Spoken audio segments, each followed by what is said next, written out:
Hey guys, Palsteron here, and today I'll talk about my day 3 update for the Mortar Cannon Tactician. And we do have some huge updates here. I made the build a lot better, including a weapon swap, which I should have obviously not done earlier, but yeah, it's just a lot of things all at once.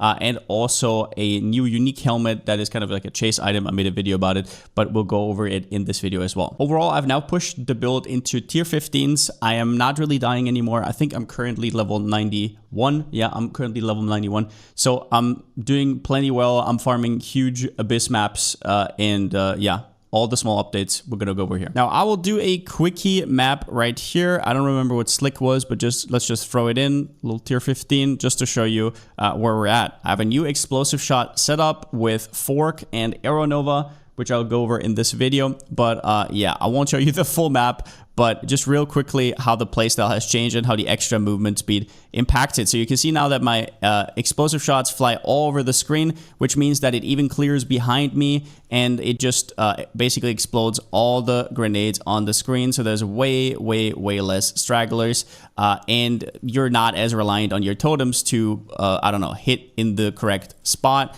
So you can see right here, it is just a lot nicer. The delay is still there, but my totem survivability has gone through the roof with the addition of passive trees. They're still not perfect, and I still don't have all of the defensive points. I will still take one more physical damage reduction. But yeah, you can see right here, explosive shot at this point is only there to proc. If you don't put down your totems aggressively, obviously nothing will die because they do all your damage. So yeah, you want to put them down. They throw out stuff, and then you explode with explosive shot. One thing I'll also say right here is dynamic culling has helped quite a bit. You can see these mini flashes right here. So I showed you my settings in the last stream, but I would definitely enable this as well. Unless you hate how it looks, then I get it. But for me, it has helped like a lot. Now, first we have to talk about weapon swap. If you're a little bit weirded out by the word weapon swap in a lot of games, that means having to press stuff or whatever. In Power of Exile 2, it is completely, and I mean completely automated. As long as you set it up correctly, you will never have to press an extra button. It is just extra power. It is literally insane to not use your weapon swap in this game. Imagine somebody came up to you and said, oh, I have 100 passive points, but I'm only skilling like 85. It's kind of like that. Now, what weapon swap points are in essence are flex points. So you see those normal points with like this normal connection. They are on both of your weapon swaps at all times, right? There's no like swapping. But you will see that certain other ones, if I press X, will activate or deactivate depending on your weapon swap, right? You can see this right here. This red outline, which is a little bit hard to see, GGG, is the weapon swap 1, and the green outline is the weapon swap 2. The way you spec these is the following. You first say, for example, weapon set 1, right? You're like, oh, I want more defense on weapon set 1. You first click on this. It says allocating points for weapon set 1, and you put in 1, 2, 3, 4. You will see that your weapon set 1 goes down to 0, but you still have 4 points on the weapon set 2. Weapon set 2 is where I have my totems. So what do I want? A little bit more totem survivability because they're dying all the time. Okay.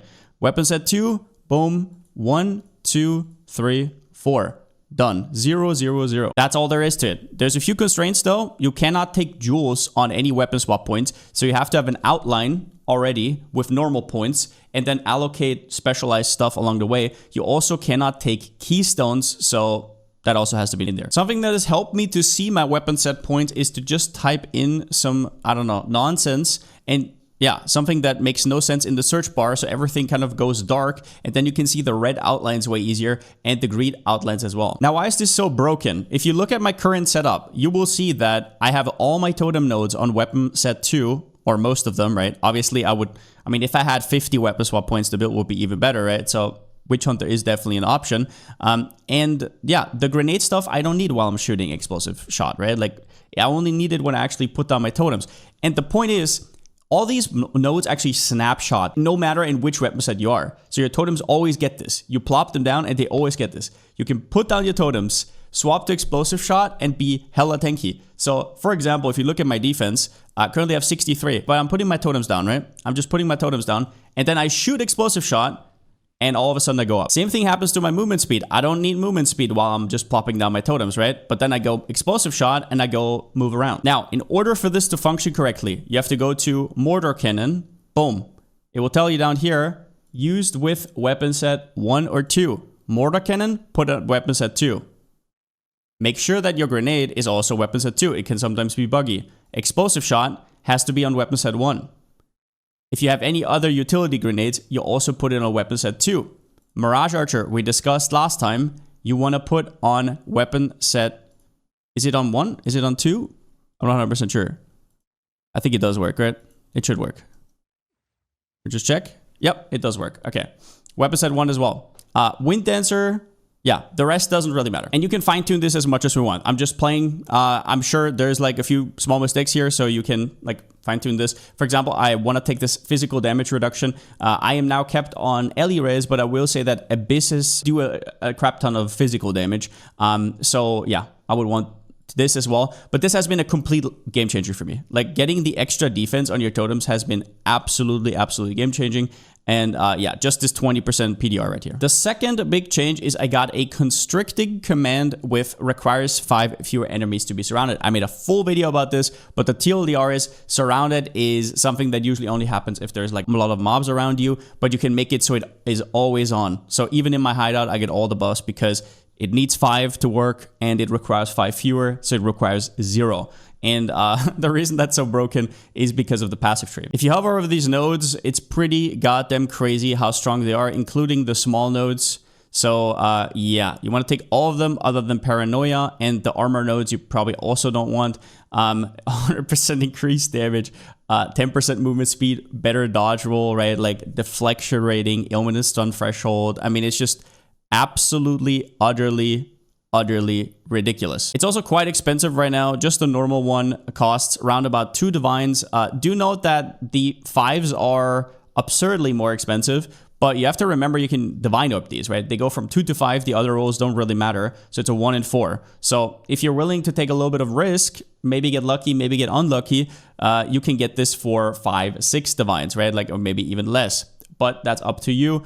Maybe you want to pay the extra just to go safe. But this helmet will be absolutely ridiculous for this build. And going forward, it should be something that you kind of work towards. It gives you like 60 to 70% more damage and it makes you tankier. Until then, what you do is you spec the jewel here and you... Oh yeah, first up, I did unspec these. I need some levels to get it back. Electrocuting exposure. So you would have these 4 points.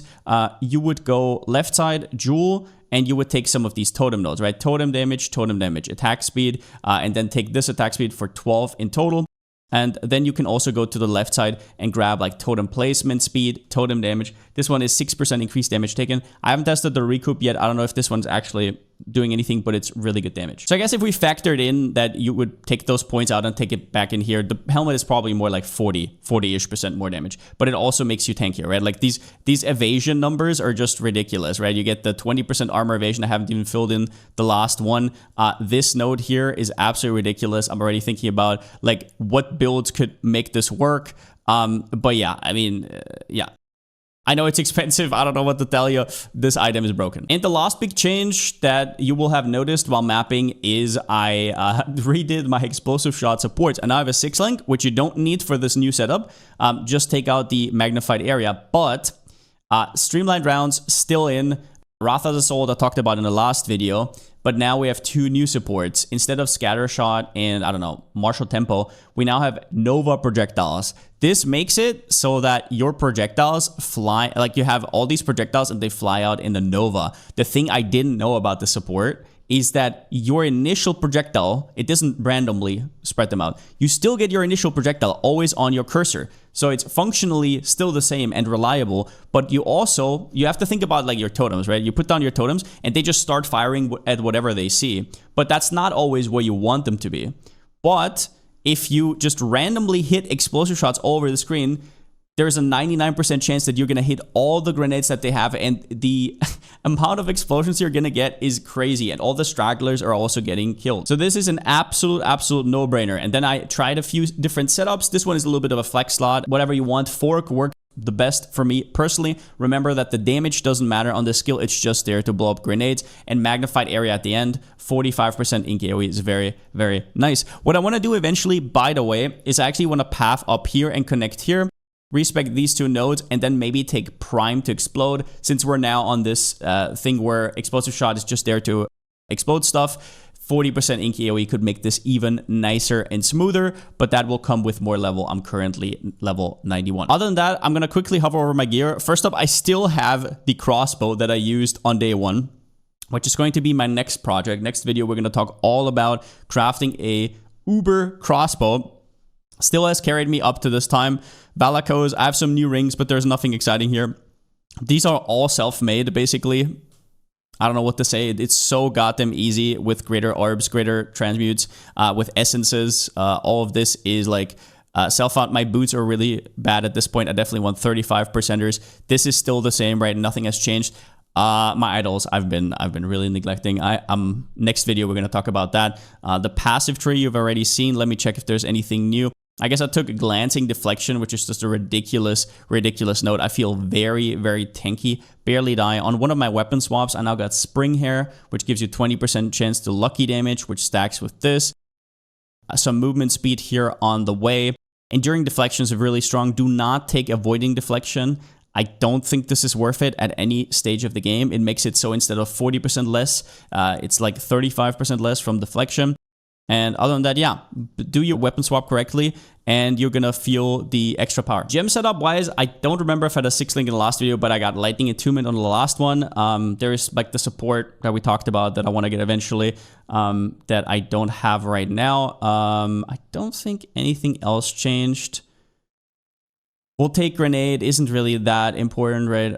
Mirage Archer, I really want to 6-link my Mirage Archer. It's going to look exactly the same as my main attack, so there's not really anything there. Wind Dancer, I now have a 5-link, so I put in Maim, which is quite nice. So now when they go out of the pin and out of the knockback, they're also going to be a little bit slowed, but it's like whatever.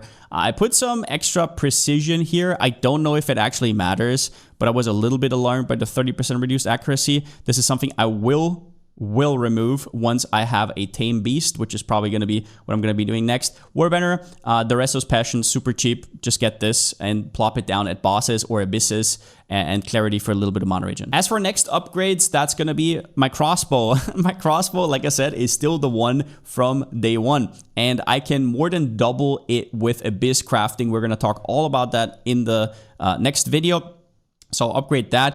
One thing I will say is I've seen a lot of these crossbows on the market with some of the new abyssal modifiers. Wait until the next video before you spend like 5 to 10 divines on some crossbow that you think looks impressive, because I'm pretty sure you can make it cheaper. Maybe. We'll have to see. I'll look into it. The other thing is I want to get the, whatever the, is it called Rakyatas? I always mix them up. The one that inverts, the support gem that inverts your resistances on enemies. I've heard from some people that it's bugged, but I mean, it's very expensive, so I doubt it. I might look into getting a Hyries Ire, although that's also up in the air. And other than that, I mean, we're finding tech every day, right? Like, it's pretty cool. I also still have 2 skill slots that I'm not using. I know I'm being a little bit lazy. I don't really like pressing 7 different buttons. We will probably be taming a beast. That's gonna happen. I'll explain that. But other than that, hope you guys are having fun with the build. Yeah, twitch.tv/Palsteron. Everything is happening live on stream. I'm having an absolute blast this league. PoE2, there's still problems with endgame and these huge maps, but at least I'm enjoying the build, and that is very important to me. So at least for now, I'm in the zone. But with that being said, since I still don't have a slogan, see you next time.